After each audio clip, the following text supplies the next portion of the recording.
Estas son las hazañas del deporte. Este gol de Fonseca y este de Medford sellaron el aztecaso, el único gane de nuestra selección nacional en México. Me temblaban los pies, las pantorrillas, me salió sangre en la nariz. Una celebración para recordar. ¡No, Diego! ¡Pues Diego! Se convirtieron en parte de la historia de nuestro fútbol por ser los primeros anotadores de cada campeonato. Repasaremos los primeros goles de cada torneo. Su nombre, Víctor Zúñiga. Su apodo, el Indio. Muchos le atribuyen el éxito en Italia 90 a sus poderes como utilero.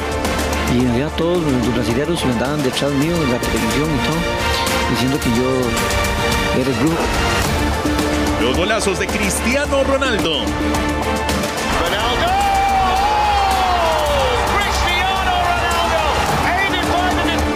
Lo convirtieron en el mayor anotador de la historia en partidos oficiales. Iniciamos de inmediato Hazañas del Deporte. ¿Qué tal? ¿Cómo les va? Sean bienvenidos a esta nueva emisión de Hazañas, amigos. Hernán Morales, Everardo Herrera y Alexander Gaitán les damos la más cordial bienvenida. La pasaremos de lo mejor en estos 60 minutos. Don Hernán, ¿qué tal? Hola Alex, hola Everardo, y el gusto de saludarlos como siempre. Hoy creo que vamos a tener uno de estos programas donde vamos a repasar uno de los momentos más lindos, más importantes de nuestra historia, con ese famoso aztecaso, la historia del fútbol, por ejemplo, que es nuestro deporte favorito. Pues yo siento que es una de esas cosas que difícilmente se olvidan, por lo que impactan, por lo que llegan y por lo que trajo como consecuencia todo ese triunfo. Hernán, un gran saludo para Alex y para todos ustedes, amigos, que nos acompañan aquí en Hazañas del Deporte. Pues hablábamos en esta previa del aztecaso. Hay una historia en cada uno de nosotros por lo que vivió en el aztecaso, ustedes en ese día, lo que le contaron y por supuesto lo que ha trascendido al cabo de los años desde esa cita extraordinaria para Costa Rica en el Coloso de Santa Úrsula, que esa vez Costa Rica lo bajó. Primero aztecaso, después Honduras llegó y ganó y también le puso el mismo seudónimo, pero para mí siempre ha valido el que lo hace primero. El original. El primero. Yo recuerdo uno de los titulares de la prensa mexicana en esa época que decía: México lindo y qué herido. Así fue como ¿Y qué herido? Y qué herido, ¿verdad? Herido sin H. Sí. Sí, así que quedó herido el pueblo mexicano con esa derrota que fue muy dolorosa. Cada uno la vivió a su manera, bien lo decía ahora Berardo. Quizás algunos de ustedes que hoy están ahí en su casa viéndonos, donde sea que nos están viendo, incluso quizás estuvieron hasta en el Azteca, porque esa vez fueron una muy buena cantidad de aficionados costarricenses, fueron muchos ticos esa vez al Azteca, un país que pues gusta a los ticos viajar como es México. Vamos a ver entonces imágenes que nos van metiendo en el contexto de ese partido entre México y Costa Rica, camino al 2002. Costa Rica viajó a México en 2001 con el peso de la historia en contra. Nunca antes había derrotado a los aztecas en su patio. La selección mexicana nunca había perdido un juego eliminatorio siendo local. Solo algunos amistosos ahí entre 1967 y 1981 contra Hungría, Brasil, Italia, Perú, Chile y España. Aquí está el ingreso de la selección al Estadio Azteca en aquella oportunidad para hacer el reconocimiento de la gramilla de este escenario, uno de los míticos escenarios no solo de América, sino de todo el mundo. Sí, el Estadio Azteca. Finales mundiales, ¿verdad? Sí, incluso pongan atención ahí a Harold Wallace, que era parte de esa selección y que lo vemos por ahí caminando. Y van a ver la expresión de Wallace cuando entra y ve este escenario, que por supuesto que antes intimidaba mucho. Así que ya, ahí está Wallace, ¿vieron? Prácticamente en el centro de la imagen. Y se queda pues bromeando con sus compañeros, ¿verdad? Que está sorprendido de esa magnificencia de escenario. Y bueno, el reconocimiento de la cancha se realizó el 15 de junio del 2001. Ese es un estadio que impresiona, que verdaderamente le impacta a uno. Estos muchachos ya tenían algunas experiencias a través de selecciones menores y han estado en escenarios grandes. Pero digamos que es la parte jocosa y la parte de chispa de parte del jugador costarricense. Pero yo estuve ahí en 1972. y yo sí me impresioné verdaderamente, pues no habíamos tenido salidas nada más que aquí al área de Centroamérica, en ningún estadio se comparaba con eso. Posteriormente vienen las selecciones menores y van a lugares donde ya no impactan y no impresionan, y creo que eso ha ayudado mucho al crecimiento del futbolista en términos generales. Jugar en este tipo de escenarios te ayuda a consolidarte como jugador. Hernán, usted cuando dice en el 72 fue cuando perdieron 3-1 con los goles de Borja y el de Costa Rica, Roy Sáenz, ¿verdad? Correcto. Sí, un partido amistoso. Bueno, esas imágenes que teníamos eran del reconocimiento de la selección nacional previo al compromiso frente a la selección mexicana. Ahora vamos a revisar el tema de las alineaciones. ¿Cómo formó Costa Rica para enfrentar a México aquella vez rumbo al Mundial del 2002? En el caso de la selección nacional lo hizo con Eric Lonis, Jervis Drummond, con el 3 Luis Marín, 21 Reinaldo Parks, 22 Carlos Castro, que salió por William Sunsin, Gilberto Martínez llevaba la 5, número 6 para Wilmer López, el 8 fue Mauricio Solís, 19 Rodrigo Cordero, cambiado por Rolando Fonseca, el 7 Steven Bryce con la 16, Paulo César Guanchope el 9, cambiado por Hernán Medford con el número 17, técnico Alexander Guimaraes, así que la puerta tica defendida por el número 1 en esa época, Eric Lonis Bolaños. Everardo, ¿cómo formó la selección de México aquella vez para recibir a la selección nacional? México venía de resultados muy negativos. Osvaldo Sánchez volvía a ser el guardameta y lo decimos porque había sido también en el 97, en el 3-3. La zona defensiva, grandes jugadores, estaba Pavel Pardo, Claudio el Emperador Suárez, que marcó un récord en partidos consecutivos con el equipo mexicano, Duilio Davino, Salvador Carmona. Luego aparecían Marco Antonio Ruiz, reemplazado por Daniel Osorno, Víctor Ruiz, Joaquín del Olmo, sustituido por Francisco Paco Palencia, Miguel Cepeda, que después se fue reemplazado por Cesario Victorino, José Manuel Abundis y Luis Hernández, siempre reconocido. El técnico era Enrique Ojitos Mesa. Esa era entonces la formación de Costa Rica y también la formación del equipo mexicano, una selección que tuvo en ese 2001 un año verdaderamente inolvidable, que derribó varios mitos, entre ellos este del Azteca. Vamos a ver de inmediato entonces las imágenes México-Costa Rica en el 2001.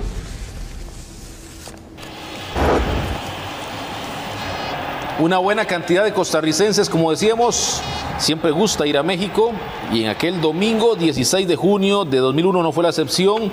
Eliminatoria para Japón y Corea del Sur del 2002, Estadio Azteca de la Ciudad de México. Esa presencia de Costa Rica, Alex y Hernán, ese día fue muy amplia, incluso detrás de la portería donde luego le harían los goles al equipo mexicano, pero empezamos doblando la rodilla. Sí, 60,000 aficionados, 60,000 aficionados. José Manuel Abundis al minuto 7, 1-0 para México, y el panorama que presentaba un poco oscuro en este inicio.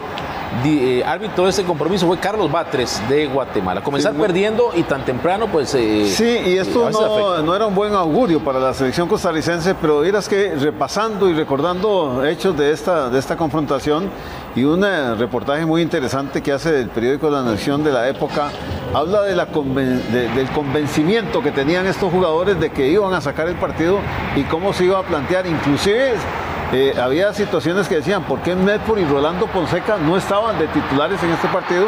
Y todo decía una parte estratégica que había planeado el técnico y donde había sacado lo mejor del futbolista costarricense. Aquí tenemos una aproximación con Paulo César, que era el hombre que comandaba el ataque en esta primera oportunidad.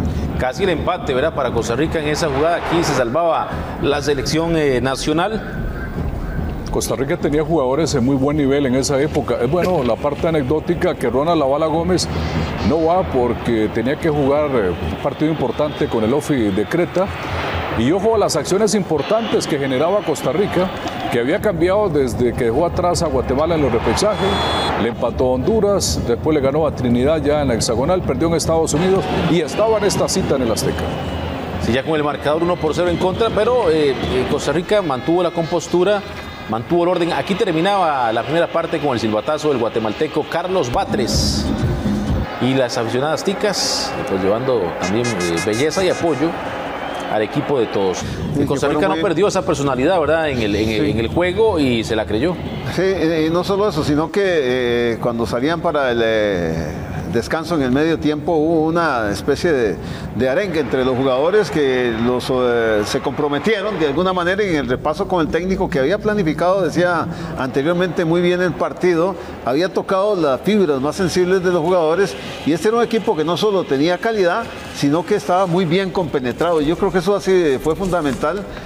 Sun Sin, que entró de relevo, fue un factor desequilibrante muy oportuno porque a él le van a cometer una falta que después va a redundar en el primer gol de nuestro país. Sí, William Sun Sin, que ingresó de cambio y viene esta falta, ¿verdad? William Sun Sin era un hombre que tenía ese rol en esa selección y lo cumplía muy bien, y vendría este cobro magistral de Rolando Fonseca al minuto 72 para empatar 1-1. Qué gol, ¿verdad? ¿Cuántos recuerdos? Hay que recordar que Sun Sin vino de cambio por Carlos Castro allá en el costado izquierdo, o sea, Costa Rica fue con todo. Fonseca había sustituido a Rodrigo Cordero en la recuperación y el toque es magistral para ir encima de la barrera y dejar sin ningún chance a Osvaldo Sánchez. Un golazo, ¿eh? Comentaba Fonseca que él vio donde el guardameta hacía un par de pasos hacia adelante y entonces le tira la pelota en ese momento, ya no puede tener el impulso suficiente para llegarle. Bueno, de todas maneras era difícil, ¿verdad? Estaba prácticamente entrando por el puro ángulo y un golazo que recompensaba el esfuerzo que hacían los jugadores en ese momento en la cancha. México, que obviamente nunca iba a bajar los brazos en su cancha hasta que viene este remate de Rolando Fonseca, sorprende a Osvaldo Sánchez y muy bien Hernán Medford está atento para tomar el rebote y a 4 minutos del final, minuto 86, venía la locura, 1-2, un mazazo a la historia o contra la historia, el 1-2 de Costa Rica en el Azteca. Estaba adelantado Medford. Parece que un Batres dijo después, ¿verdad? Pero después. Sí. En el partido por dicha no lo vio. Sí. Pero una posición ajustada, ¿verdad? Para Medford. Que por cierto, bueno, el partido, el cierre va a ser tremendo porque recordando un poco la situación de juego, el equipo mexicano buscó con todo impulso y refuerzo en sus líneas para tratar de no perder el partido. Y hubo varios saques de esquina, e inclusive el portero Osvaldo Sánchez fue a cabecear en algunas de esas ocasiones. Aquí tenemos una de estas intervenciones salvadoras de Eric Lonis y terminaba el partido. Y nos fuimos de fiesta. Y nos fuimos de fiesta para Garibaldi, ¿no?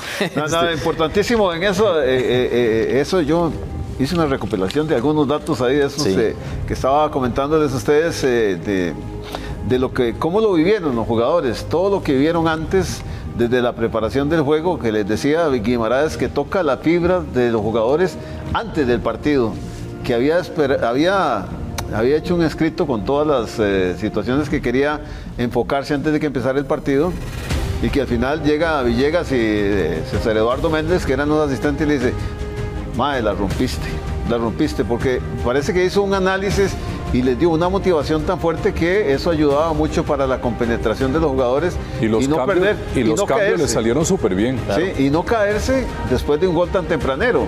Y la otra, que no hemos comentado nada de lo que fue Medford estaba en México y lógicamente que tiró mucho, ¿verdad? Tiró mucho esa semana. Antes del juego, sí. Sí, lógicamente que había como un picante adicional con las expresiones de Medford. Sí, incluso le respondió Rafa Márquez. Con la prensa, especialmente. Sí, Rafa Márquez le respondió, incluso dijo: bueno, nosotros vamos a hablar en la cancha. Sí, hay siempre curiosidades, anécdotas alrededor de este tipo de situaciones. He tenido la dicha de ir prácticamente del 94 a la fecha a los partidos de Costa Rica y México. Ahí estuvimos. Viví dos cosas interesantes. Una, por ejemplo, yo fui con mi esposa y mi hija de 9 años, la tenía en el sector de prensa y me la iban a sacar. Y los mexicanos de Televisa la subieron al palco de prensa, con Enrique Bermúdez, por ejemplo. Y mi hija de 9 años, cuando Costa Rica anotaba, le pegaba el vidrio. Y yo tenía pena que me la sacaran, sí, porque claro, estaba eufórica. Después escribí algo cuando tenía una columna en La República, hablando con ella de cuál era su sentimiento en la perspectiva de una niña en el Azteca. Y luego la otra, como un aficionado, veníamos en Mexicana, la aerolínea en ese entonces volaba al país y convencimos a los que servían que nos dieran a todos para enfiestar. Y imagínense lo que fue ese vuelo desde México hasta Costa Rica. Y yo no lo olvido, Hernán y Alex, porque a mí la verdad que yo pasé de largo ese día. Vine, llegué a la casa, dejé las cosas y me fui donde un amigo y nos pasamos toda la noche celebrando en ese bar, hablando en el Corral en San Rafael de la Juela, porque para mí era la ilusión de que Costa Rica le ganara a México, porque eso era impensable en el 75, cuando nosotros perdíamos 7-0 en el Azteca, en una cuadrangular de Ciudad de México, y luego, unos meses después, en octubre, por un Panamericano. Entonces, para mí siempre fue como ganar un pequeño campeonato mundial, que Costa Rica metiera alguna vez el aguijón contra México en el Estadio Azteca. Y más aún en un partido oficial, porque más valioso, digo, que un partido amistoso, el hecho de que haya sido un partido oficial. Y la repercusión que tuvo en el ámbito mundial. Prácticamente que en todo el mundo. Así se vivió en cancha. Después de terminado el juego, lo repasamos porque ahí estuvo presente Deporte y Repretel.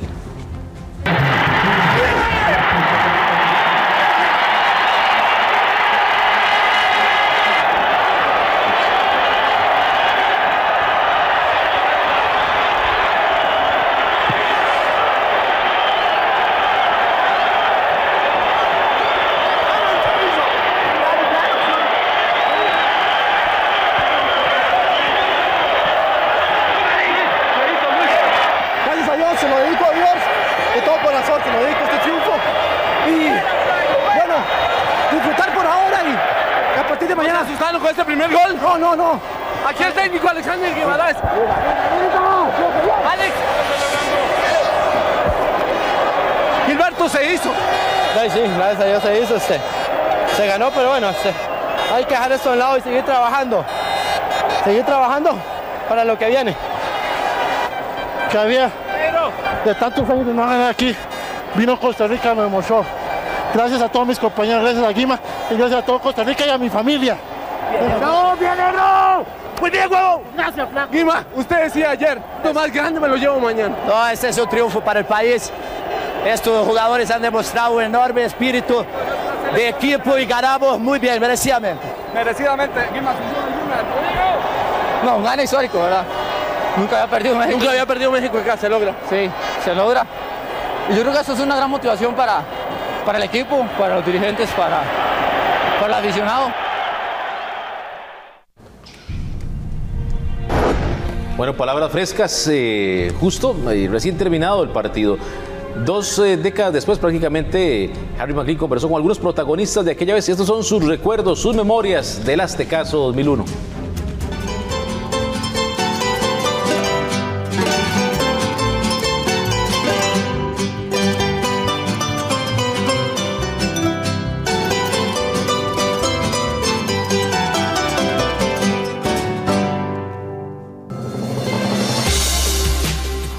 Me acuerdo que la llegada a México, las declaraciones de Medford, el tratar de armar la polémica de que no eran los grandes de Centroamérica, de CONCACAF, de todo eso, lo que hacía era abrir un poco la brecha de herir heridas y tratar de desestabilizar.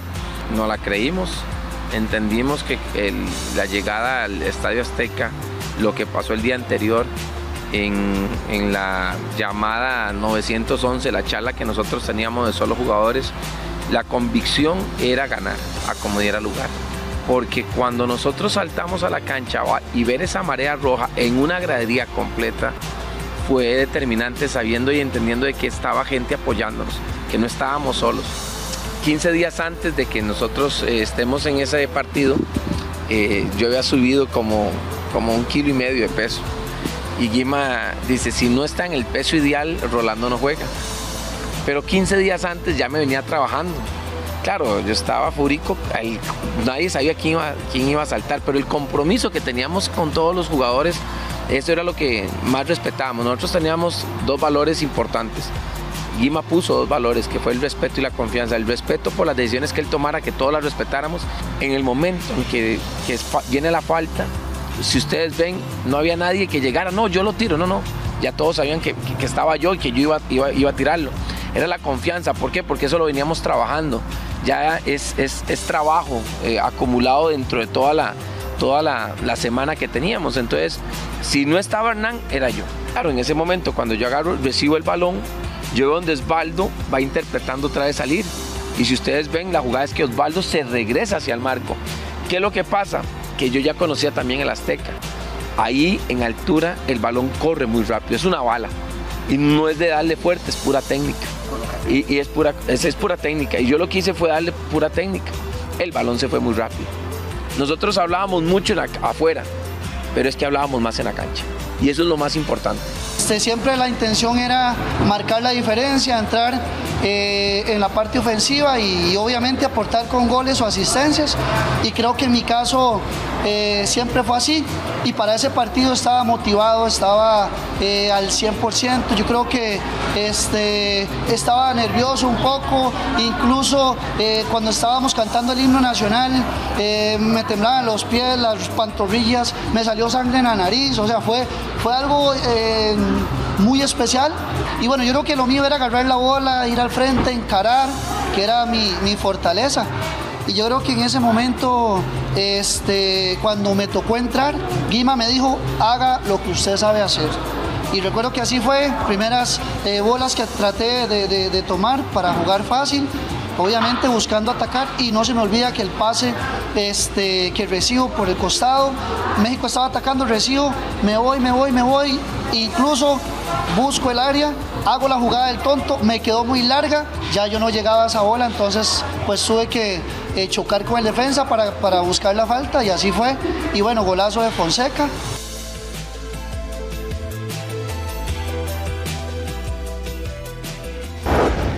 Bueno, un pasaje inolvidable sin duda del famoso Aztecaso, el original de Costa Rica, ganándole 2-1 a México allá en el Coloso de Santa Úrsula. Sí, y tiene algo, no solo es eso, sino es trascendente de un equipo que iba creciendo, ¿verdad? Un equipo que después alcanzaría clasificación al Mundial, de una selección que nos dio muchas satisfacciones.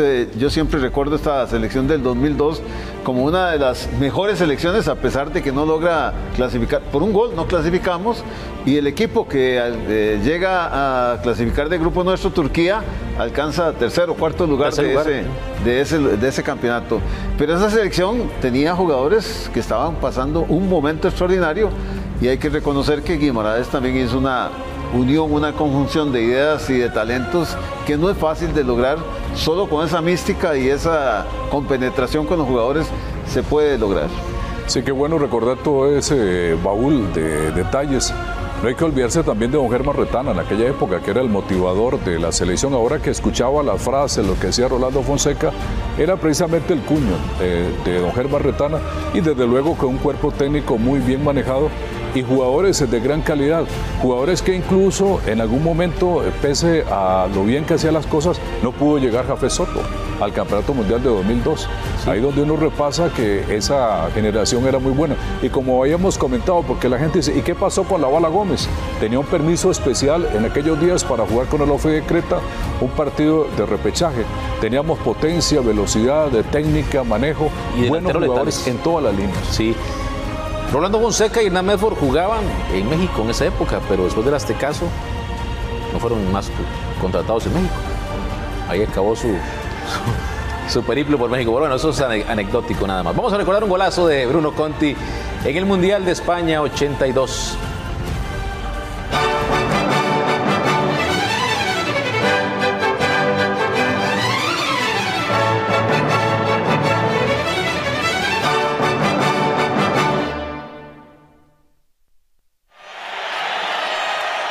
Campeonato Mundial de 1982 en España. Por la primera rueda, Italia enfrenta a Perú. Y Bruno Conti consigue este gol para Italia.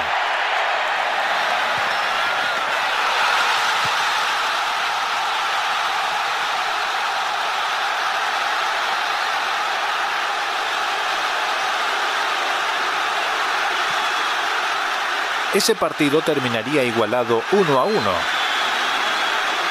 Y Bruno Conti logró uno de los mejores goles de los mundiales.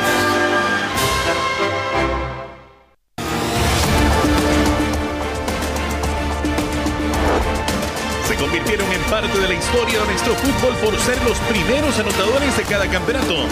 Repasaremos los primeros goles de cada torneo. Su nombre, Víctor Zúñiga. Su apodo, El Indio. Muchos le atribuyen el éxito en Italia 90 a sus poderes como utilero. Y allá todos los brasileños andaban detrás mío en la televisión y todo, diciendo que yo era el grupo. Los golazos de Cristiano Ronaldo.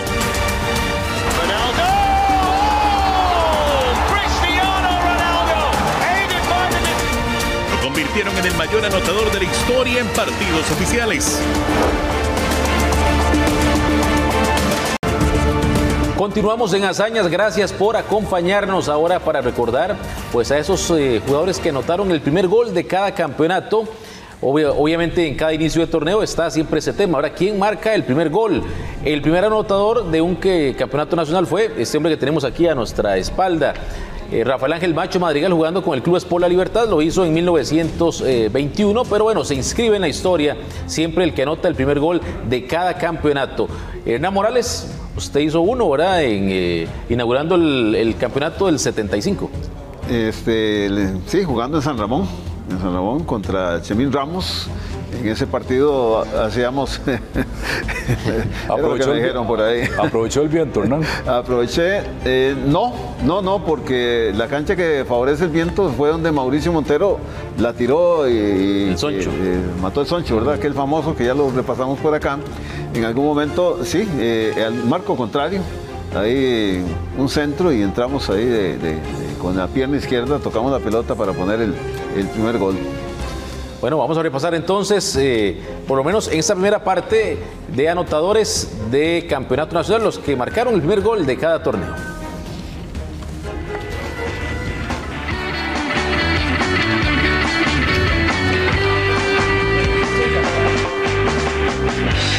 Sueños de niñez, convertirle alguna vez un gran gol a la vida y encontrar una salida. Bueno, y comenzamos acá en la temporada 96-97. Desde acá vamos a comenzar revisando los últimos 25 años con Wilber Pérez, del equipo de Pérez Celedón, a Ramonense al minuto 2 en aquella campaña 96-97, don Hernán. Sí, ese fue el primero de esa temporada. En el 97-98 se lo vamos a acreditar a Raúl Faldero del Herediano contra el equipo ramonense. Esto ocurría cuando llevaban 17 minutos de partido. Viene el centro, el despeje y la toma Faldero. Falero, que era uruguayo. Sí, después de... No fue un pase, ¿verdad? Parecía un remate a Marco que le cae, estaba totalmente solo y después con jerarquía ponía ese primer gol de la temporada 97-98. Bueno, aquí viajando en el tiempo para observar a Reiner Robinson, el Wingy, jugando con el equipo limonense, aquella época en que él y Kurt Bernard eran las grandes figuras, las celebraciones que siempre fueron especiales por parte de los limonenses. Un buen pase al espacio, observa y la pone lejos del alcance del guardameta. Un partido frente a Carmelita al minuto 6. En la 99-2000 fue Randall Rowe con este cabezazo de Saprissa contra Santos al minuto 2. El gol de Randall Rowe, el primero de esa campaña 99-2000. Sí, bastante rápido, ¿verdad? Esa anotación. Después Carlos Guanchop se la da hacia Santos, jugando con Santos a Limonense, minuto 52. Llegó tarde, ¿verdad? Este primer gol del torneo al minuto 52. Carlos Guanchop, aquí lo vemos, el cabezazo que viene ahí, tipo zambullida. Carlos Guanchop, que le anotaba muchos goles a Saprissa. Aquí vamos a ver a Olman Oviedo de Santos anotándole a Limonense. Era un buen delantero Olman Oviedo. Marca con su equipo Santos frente a Limonense. Al minuto 7 se presentaba ese tanto. Viajamos a la campaña 2002-2003. En el Carlos Ugalde Álvarez de Ciudad Quesada, un muy buen primer gol de campeonato. Vean ustedes cómo la prende así de seguido Luis Martínez de San Carlos contra Alajuelense al minuto 11. Ahí llegaba el primer gol de esa campaña 2002-2003 y dicho sea de paso, un muy buen gol. Otro buen anotador, ¿verdad? Luis Martínez, que tuvo su participación en varios equipos en la primera división. Es un golazo, ¿no? Sí, al ángulo prácticamente, sí. ¿Verdad? La pega de seguido con derecha. Y ahí estaba el primer gol de esa campaña 2002-2003 para Luis Martínez. Sí, vamos a la temporada 2003-2004 y este es un jugador que le pone mucha pimienta a sus celebraciones, a sus goles, que es David Díaz. Aquí se impulsa de cabeza, la baja en buena forma para poner al 38 el primer gol de ese torneo. El partido es contra la Asociación Deportiva Ramonense y se convierte en el primero de la temporada 2003-2004. Buen centro, ahí se impulsa, buen salto y golazo. Y ya vamos a estar con el partido del Deportivo Saprissa contra Ramonense muy temprano. El anotador será Alonso el Mariachi Solís, marcando de derecha en este juego donde el equipo del Saprissa disfruta del primer gol del torneo con Alonso Solís frente a Ramonense, al minuto 3. Sí, esto fue en la campaña 2004-2005. Le quedó ahí, no le quedó para izquierda, pero sí para derecha. Sabíamos que la pierna fuerte era la izquierda. Alonso Solís, en el campeonato que siguió, mismo estadio, mismo equipo, mismo rival, 2005-2006, Alonso Solís de Saprissa contra Ramonense al minuto 52. Fue el hombre que marcó el primer gol en aquella campaña. Ahora sí resolvió de pierna izquierda el tanto para el Saprissa, primero de esa campaña. Bueno, y ahora viajamos hasta la temporada 2006-2007. ¿Cabezazo de quién? De Alexander Madrigal, en esa época jugando con Pérez Celedón, y lo hace ante Santa Cruceña. Esto ya casi en el cierre del partido, minuto 82, se levanta espectacularmente para hacer el giro con cabeza y poner el primer gol de ese torneo. Y el recuento va a ser en el invierno 2007, Alan Alemán jugando para Punta Arenas. Alan Alemán jugando frente a Punta Arenas contra Pérez Celedón. Eso ocurría al minuto 21 por parte del pequeño Alan Alemán. Daniel Jiménez, lo vamos a ver aquí con el equipo de Brujas. También aquí tenemos a Kervin Lacey en el invierno 2008. Kervin Lacey de Carmelita a la UCR jugando en el estadio de Río Azul. Por cierto, era un escenario que ha tenido partidos de primera división. Kervin Lacey, invierno 2008 de Carmelita a la UCR al minuto 9 en el estadio Manuel Sanabria, ahora es como se llama este estadio allá en Río Azul. Sí, y ahora vamos al verano del 2009 y aquí tenemos a un hombre muy conocido, a Jafet Soto del Herediano, haciéndole el primer gol a Brujas. Transcurrían 19 minutos de partido, aquí el movimiento para el pase y recepciona con su pierna izquierda y con esa misma remata cruzado para poner el primer gol del torneo verano 2009. Y estaremos en el invierno 2009, José Huití, el hondureño del Herediano, que anota al minuto 31 frente a la Liga Deportiva Alajuelense. Este catracho haciéndose presente también en este recuento histórico de marcar el primer gol del campeonato invierno del 2009, José Huití. En un partido que se jugó en el estadio Fello Mesa de Cartago, ahí se enfrentaron. En el verano 2010, Tirso Guío, el jugador colombiano de Liberia, que saca un golazo, véanlo acá, es un golazo de Tirso Guío de Liberia contra San Carlos al minuto 33, fue el primer gol de ese torneo verano 2010 y vaya golazo, entre los que hemos visto por lo menos hasta ahora de los primeros goles de campeonato, este se ubica entre los mejores sin duda por la forma en la que termina resolviendo Tirso Guío. Qué gran técnica. Una técnica envidiable aquí el colombiano para poner ese golazo en ese inicio de temporada verano 2010. Vamos ahora al invierno del 2010 y nos vamos a presenciar o a ir a acompañar a Francisco Flores, que estaba jugando con Barrio México. Se lo hace al equipo de Brujas al minuto 13 de juego. Aquí está el disparo de Francisco Flores para poner, bueno, viene el centro, la recepción, y después como desvía de cabeza para poner este muy buen gol al minuto 13. Y nos toca el verano del 2011 con un jugador en activo todavía, Karim McLean, el zaguero central limonense, anotándole al Santos. Las clásicas celebraciones llamativas de los limonenses.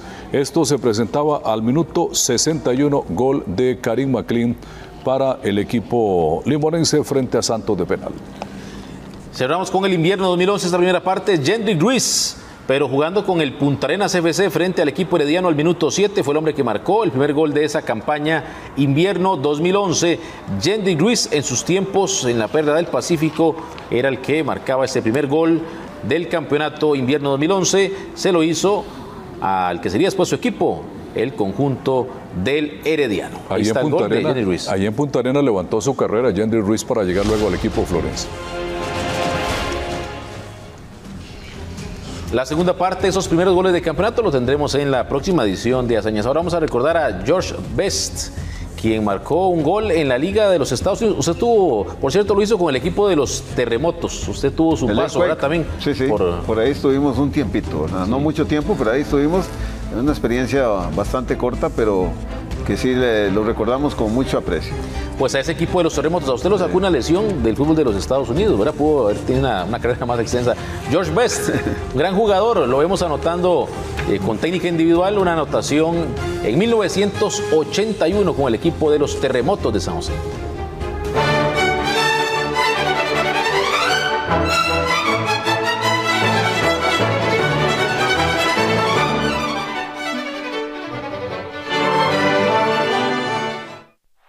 George Best fue un extraordinario jugador norirlandés que brilló en el Manchester United durante 11 años. Considerado uno de los más grandes talentos de este deporte, ya cerca de su retiro, fue a jugar a la aún poco profesional Liga de los Estados Unidos, donde lo vemos convertir este gol para su equipo, el San José, en 1981.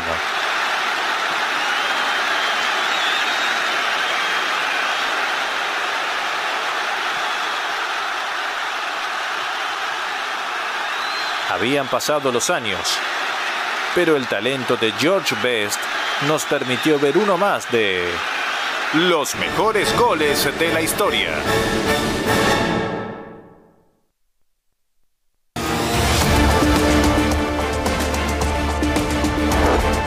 Su nombre, Víctor Zúñiga.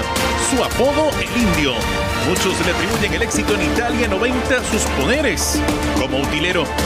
Y ya todos los brasileños andaban detrás mío en la televisión y todo, diciendo que yo era el brujo. Los golazos de Cristiano Ronaldo.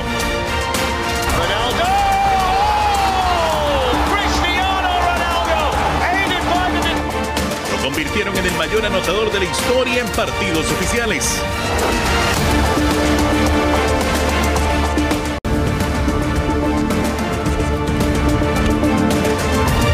Muchos recuerdos en hazañas, ahora para recordar una de las competiciones ya extintas, pero recordadas en su época, la Copa Fraternidad Centroamericana, Everardo. Sí, la fraternidad que lo recordamos, sobre todo Hernán que lo jugó, ¿verdad? Empieza en el 71 y languidece en el 84. Sí, sí, Saprissa tuvo muy buenas participaciones en la Copa Fraternidad, ganamos un par de ellas contra equipos que en ese tiempo, como el Comunicaciones, era un equipo muy fuerte en Guatemala. Bueno, sigue siendo, pero tal vez perdió protagonismo en algún momento el Municipal de Guatemala. El Águila del Salvador era el Aurora mismo de Guatemala. Muy bien conformados, el Aurora, sí. En esa época, tanto Costa Rica, Honduras y El Salvador teníamos muy buenos equipos, muy competitivos.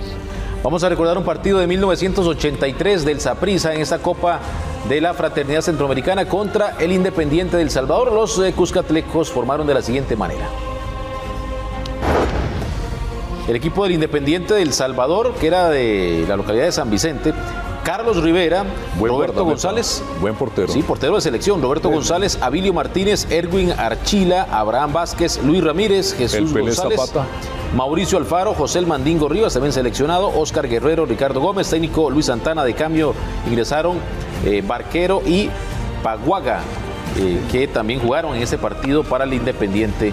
Ahí nos cuenta cómo formó el Deportivo Saprissa para este partido por la Fraternidad de 1983. Sí, en la portería Carlos Porras, Ricardo Salazar, el lateral por la derecha, Alfonso Magú Brenes, Fernando Montero, Giovanni Mondragón, lateral izquierdo, Gerardo Ureña, conocido como El Puro, Alexandre Guimaraes, Carlos Santana, vean que media cancha la del Saprissa, entre días después Luis Neco Fernández, Rolando Villalobos, Herbert Ovares y Guillermo Guardia, que sería sustituido posteriormente por Francisco Chico Hernández. Giovanni Rodríguez era el entrenador del Deportivo Saprissa para este encuentro. ¿Usted lo dirigió, Giovanni Rodríguez? Sí, estuve con él. Sí. Estuve con él. Bueno, perfecto. Tiempito, después de la salida de don Marvin Rodríguez, Giovanni tomó el equipo un tiempo. Bueno, vamos a ver lo que pasó entonces en el estadio Ricardo Saprissa.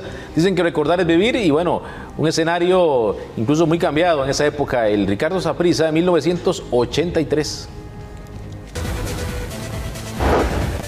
Aquí estamos para ver estas imágenes del domingo 20 de febrero de 1983, para ser más exactos. Saprissa contra el Independiente del Salvador por la Fraternidad Centroamericana. 1.291 personas, 41.550 colones.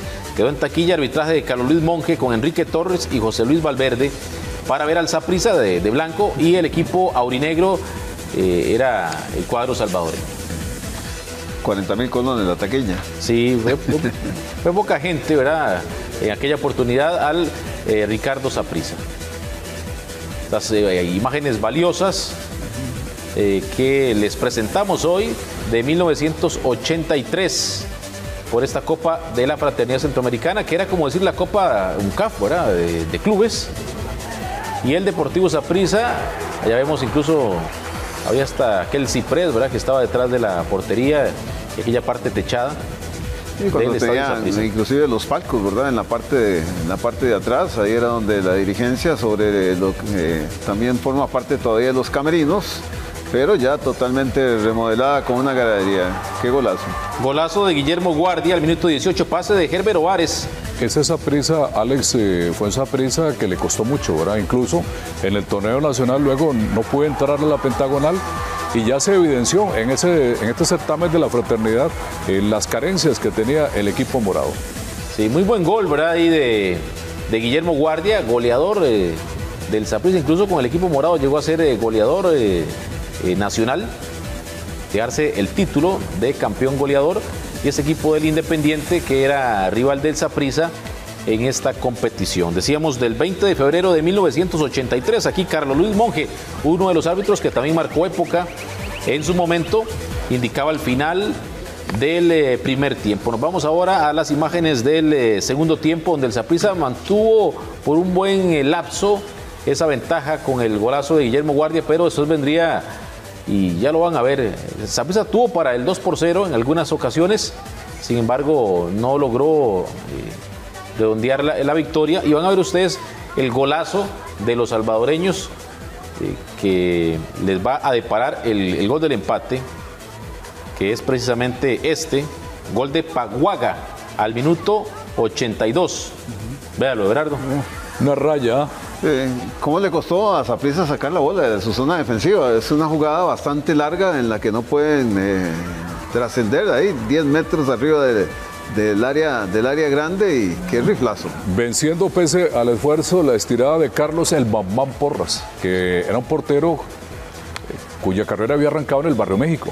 Sí, y que tal vez algunos lo recuerdan. Bueno, hoy lo hemos visto acá en esta emisión de Hazañas, que también sirve más allá de recordar resultados y equipos, también pues esas figuras individuales. Pitazo de Carlos Luis Monge, uno Saprissa y uno el Independiente del Salvador, con dos muy buenos goles, ¿verdad? 1983. Un viaje en el tiempo. Pues a veces que don Carlos Luis Monge me expulsó a mí. Sí. Inmerecidamente, Hernán. Inmerecidamente, por supuesto. En el Estadio Nacional, antiguo Estadio Nacional, a mí me expulsó. Contestó como un futbolista, sí, y preguntó como hace un periodista cuando tiene miedo. Inmerecidamente la expulsión, sí, inmerecidamente. Hoy en la sección personajes vamos a recordar a un, personaje, un héroe anónimo de esa selección de Italia 90. Él se sentía muy bien por todo lo que se vivió en Italia 90. Víctor Manuel Zúñiga. Sí, y lo buscaba uno en algunas épocas después de ese mundial para las entrevistas, porque además era muy agradable, muy amable. Y recordemos lo que hablábamos un día de estos, Alex, que a toda la delegación de Costa Rica de Italia 90, Hernán, a cada uno le dieron un carro, a los jugadores, entrenadores, utileros, masajistas, y a los que habían estado en el proceso de manera importante, como Marvin Rodríguez y Antonio Moyano. Ya estos dos fallecieron, al igual que Víctor Zúñiga. A cada uno de ellos le dieron un carro. Sí, un héroe anónimo de esa selección de Italia 90, sí. El utilero Víctor Manuel Zúñiga, que era muy buscado porque pegó varios pronósticos. Entonces la prensa brasileña, que es supersticiosa, sí, lo seguían. que es una de esas personas, lo dijiste, ¿verdad? Héroes anónimos, porque son de esos personas o de esos personajes que tienen un contacto muy directo con el jugador, ¿no? Les ayudan en todo a los jugadores y son parte de confianza de los cuerpos técnicos. Entonces, no es fácil el papel que tienen que desempeñar porque hay que tener como una lealtad hacia toda la institución en ese aspecto. Y le voy a contar una cosa, Hernán, usted lo vivió en carne propia, uno en viajes. A mí siempre me llamó la atención y algunas veces como a Clean, por ejemplo, la verdad, le ayudamos a los utileros. ¿Qué trabajo más duro? Más duro. Sí. Moviendo todo lo que el equipo necesitaba, las maletas de los jugadores, poniéndolos en el ascensor, corriendo para buscar después las cosas. Era terrible. Lavandería y demás. Recordamos a Víctor Manuel Zúñiga, utilero de la selección en Italia 90 en la sección personajes.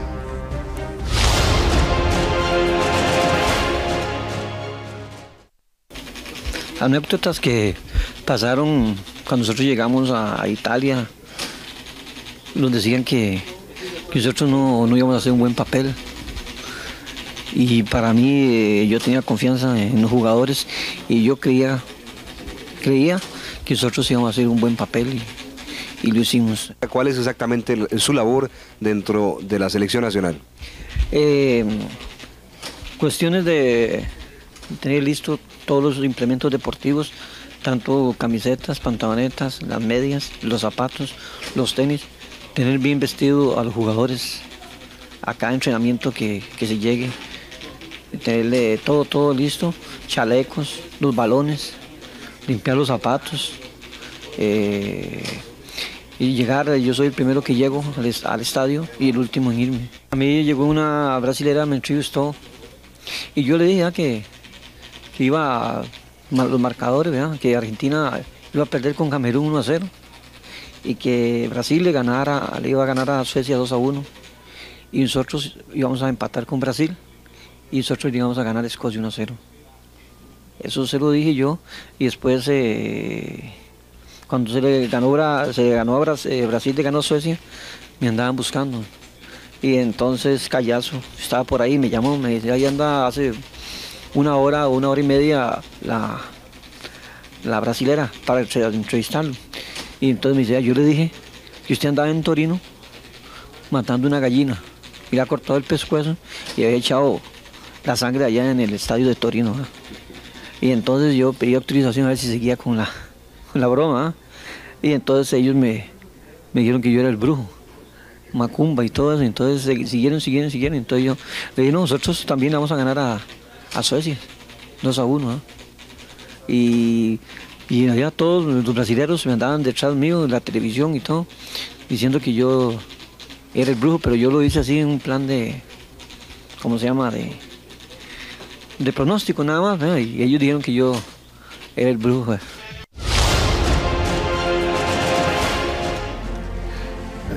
No estaba tan perdido.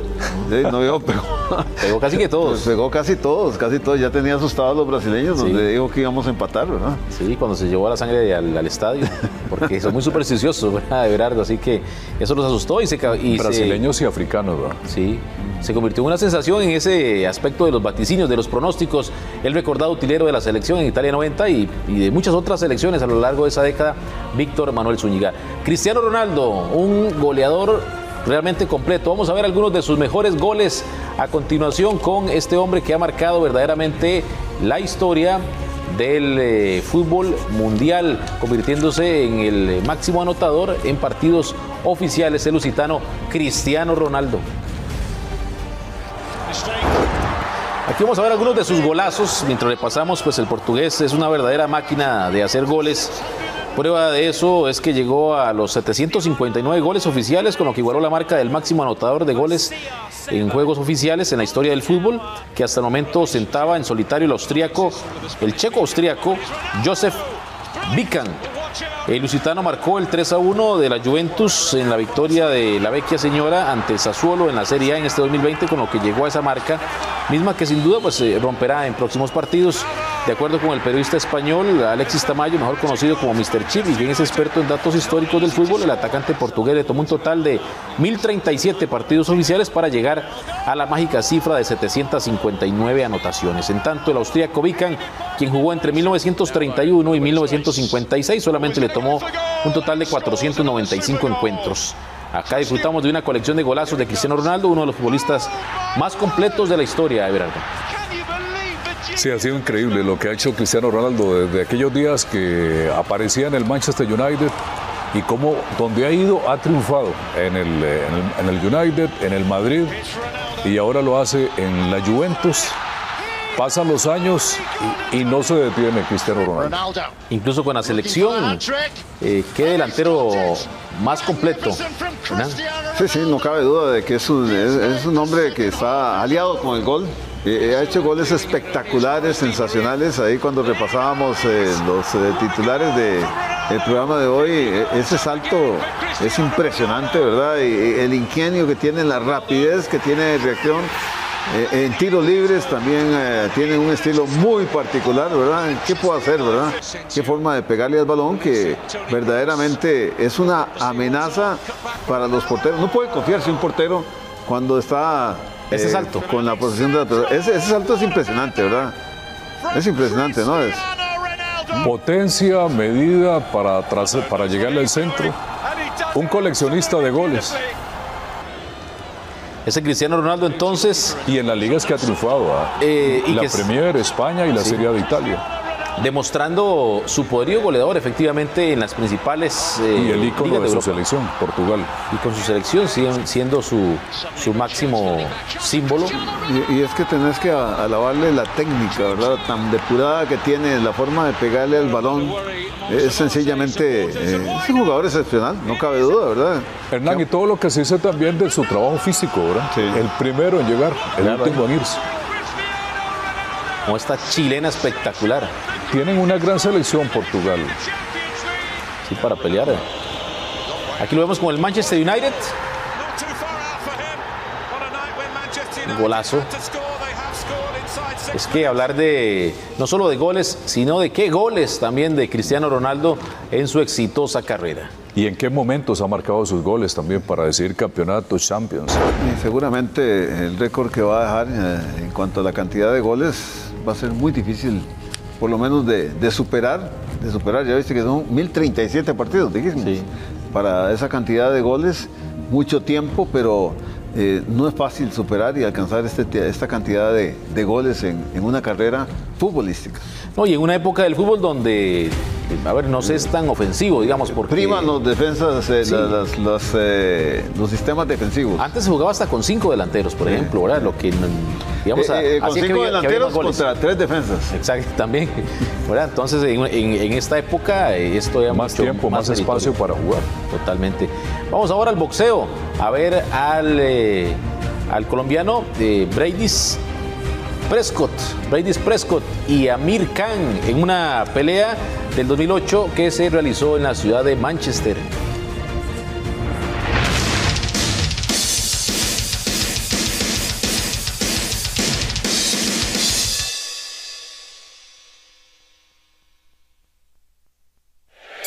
El 6 de septiembre de 2008, en Manchester, Inglaterra, se enfrentaron el inglés Amir Khan y el colombiano Brady Prescott, de pantalón negro, por la corona intercontinental de los ligeros. Amir Khan era favorito y llegaba invicto, pero el nacido en Barranquilla le dio una tremenda paliza y la pelea no llegó ni a los 2 minutos.